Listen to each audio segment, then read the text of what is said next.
bagus, karya agung, pujang gada hulu.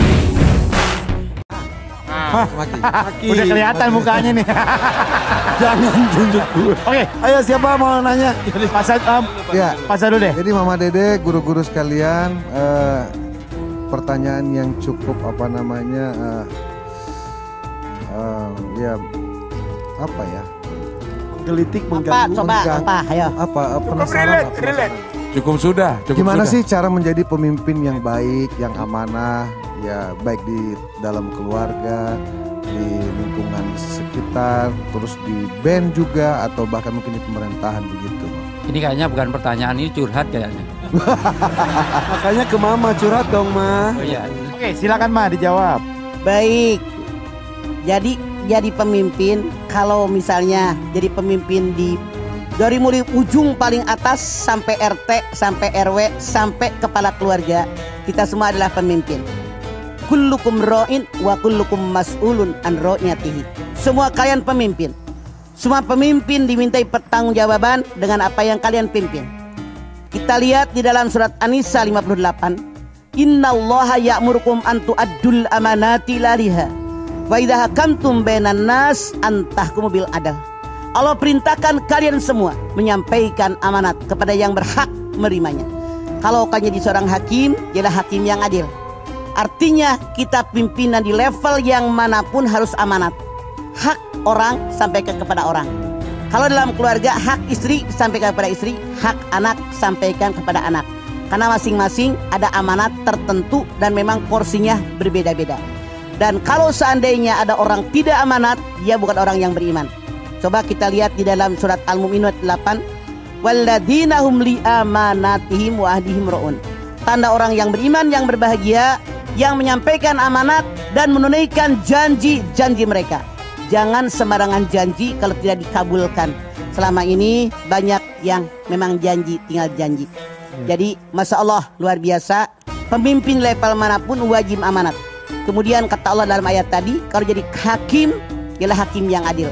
Artinya kalau ada warga negara kita yang berbuat salah, katakan salah, level salah sampai mana?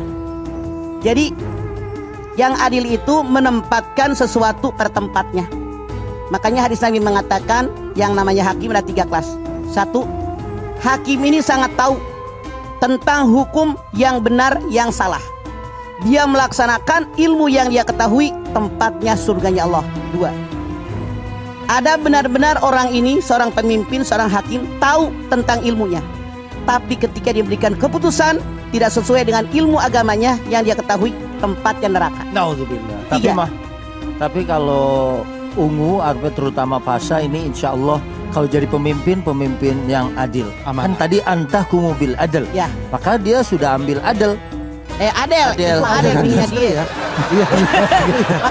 Tapi dia yang ketiga, ada orang memang tidak tahu ilmunya, hanya sekedar tahu ilmu, tapi sotoy. Tahu nggak sotoy? Tahu dia ambil keputusan tidak sesuai dengan hukum agama yang benar, itu pun tempatnya neraka jahanam. Makanya kata Allah, kalau kamu jadi hakim, ialah hakim yang adil. Pemimpin dalam semua level ini yang harus dilakukan. Tuh Irfan Hakim. Baik. Iya saya hakim. Tapi mereka ini ya udah sukses di pemerintahan ya, kemudian di bandnya juga, di keluarganya. Saya kan jadi follower Instagram mereka semua. Arlonsi sama anaknya, kemudian Enda juga sama anaknya, Babe Roma ya. Dan kalau tadi Mama sotoy, kita biasa di Bogor di rumah Maki ya makan sotoy.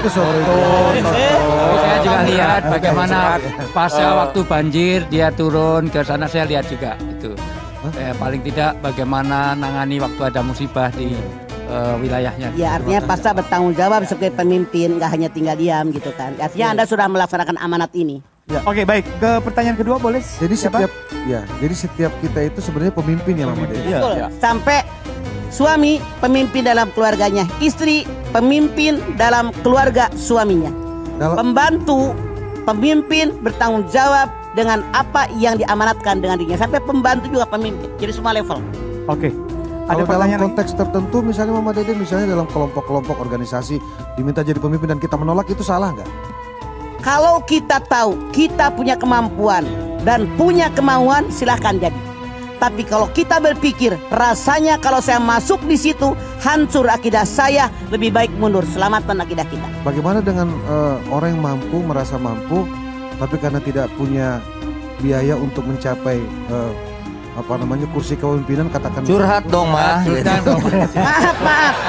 Rasulullah di zaman Rasul dulu itu jangan memilih pemimpin yang mengajukan diri. Pilihlah saya, ini kelebihan saya, ini kelebihan saya. Itu yang tidak boleh dipimpin, kata Nabi. Yang boleh dipimpin adalah rakyat yang yang memilih siapa yang paling berkualitas di antara mereka. Begitu seharusnya dalam Walaupun di Quran juga ada, walaupun ini syar'uman qablana, artinya syariat sebelum kita, tapi Nabi Yusuf pernah mengajukan dirinya. Waktu Mesir ada 7 tahun paceklik, kemudian 7 tahun subur. Nabi Yusuf mengatakan ini hafizun alim. Pilih saya karena saya adalah hafizun alim. Jadi dia punya ilmunya dan juga mampu menjaga. Akhirnya kemudian masa paceklik itu karena dipegang oleh orang yang benar.